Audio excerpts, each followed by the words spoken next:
Siya si Zaza, ang pinakamalakas mag-Chang'e sa CR nila. Isa siyang top global at wala pang talo kay Chang'e kahit isa. Ang ginagamit niyang spell ay Arrival pero ipapakita ko sa inyo kung paano niya ito ginagamit ng tama at paano hindi mabawasan ang kanyang win rate. Una sa ginagawa niya ay ang mag-invade sa blue buff ng kakampi niya.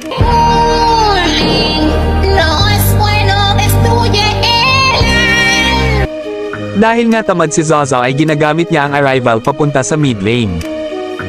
Isa sa mga trick niya para di mapatay ng kalaban ay pag hinahabol siya ay gagamitin niya ang Arrival para makatakas. Gusto na naman ata mag-invade ni Zaza ang kaso ay sa hangin ito nag-ulti. Isa sa teknik ni Zaza ay pag malapit na ang kalaban ay mag-a-arrival siya para mapabilis siya makauwi sa base. Dito ay balak niya sana tulungan si Elsho kaso nagkamali ata ng pindot kaya kahit isang magic sarap ay walang nakain si Gosyon. Muntik na sana siyang mapatay ni Gosyon buti may arrival siya. Habang nasa replay ako ay may natutunan na naman akong bagong press-tail kay Chang'e, panoorin natin ng mabuti. O di ba napakagaling, mukhang hindi nagagaling. Nice. Ginamit na naman ni Zaza ang kanyang spell para makapag-clear ang kaso ay biglang sumulpot si Roger kaya sa sobrang taranta niya ay sa labas siya ng mapa nagpaula ng magic sarap.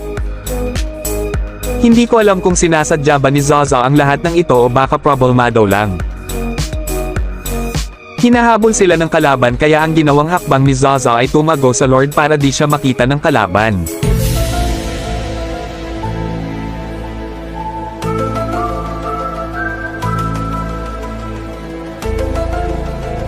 Ngayon ay masasaksihan natin kung paano nga ba hindi nababawasan ang win rate niya ay ito pala yun guys.